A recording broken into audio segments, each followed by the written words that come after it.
Ito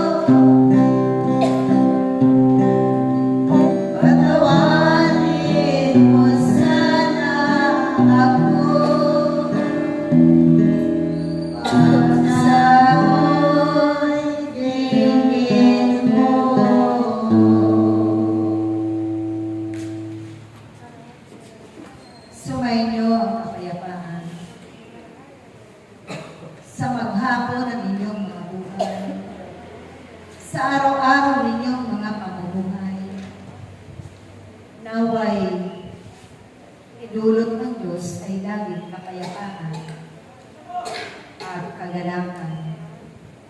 At habang kayo man ay humahari, ito rin ang inyong ibabahagi ng mga pag-iihang kaloob ng Diyos sa bawat isa sa inyo at ipalaganap sa samang panginoon. Naway wag ninyong panghinawaan ang inyong mga anak, ang itinakda ng Diyos na inyong mga tungkulin. Lakipan ninyo ang paggawa lagi ng pag-ibig at kababaan ng kalooban.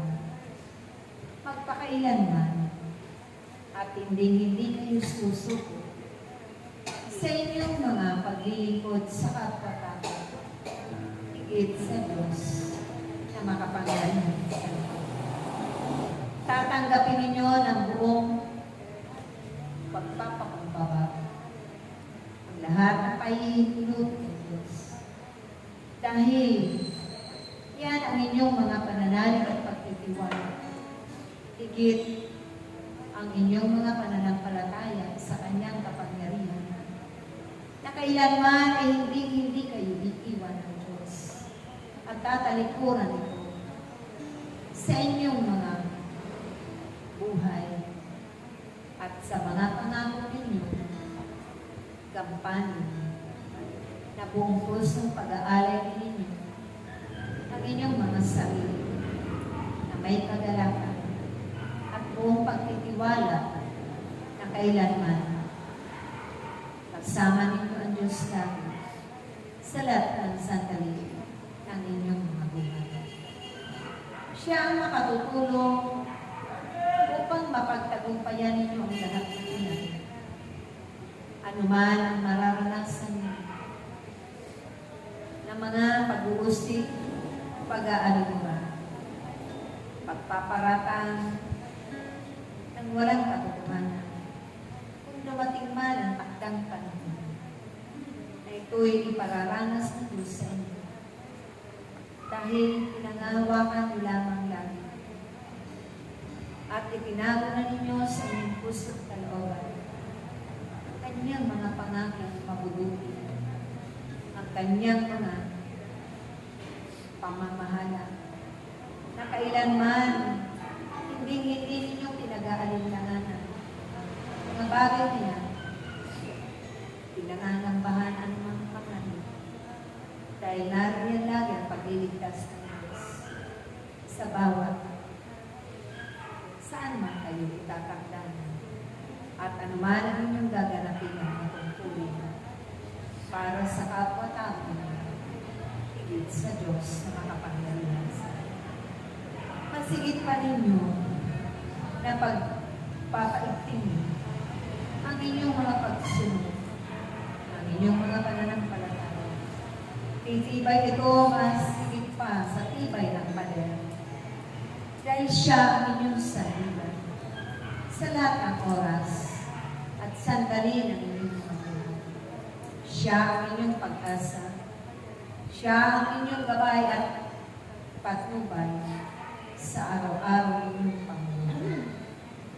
Walang takot dahil ang takot na yan ay hindi nagdadala sa Kanya.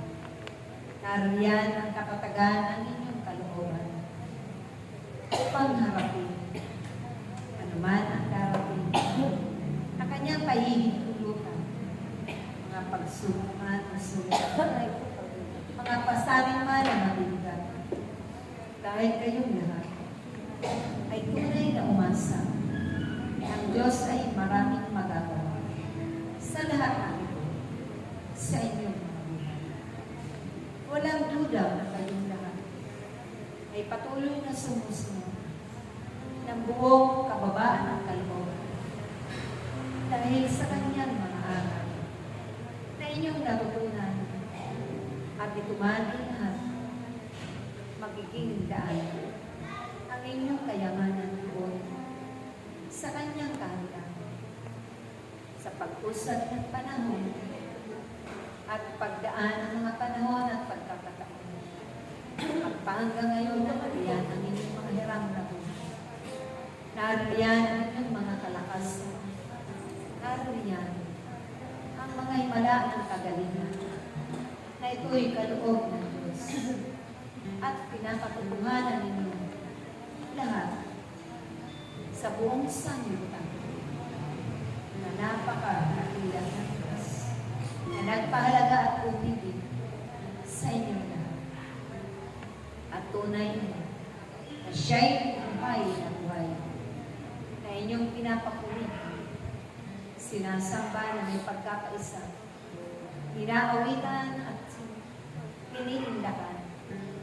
Dahil yan ang magiging daluyan ng inyong mga pagpapala at biyaya upang higit pa kayong karugan ng Diyos sa mga bagay na mabubuti. At ito man ay inyong ipagpapatuloy hanggang sa wakas ng inyong mga buhay sa sanlibutan. Naway lagi kayong magkaisa ang tulad sa pananalangin sa iisang layunin, iisang hangarin na mabubuti, hindi lamang para sa kaligtasan ng inyong mga kapwa sa sanlibutan, bagkus mga pag-iingat ng Diyos.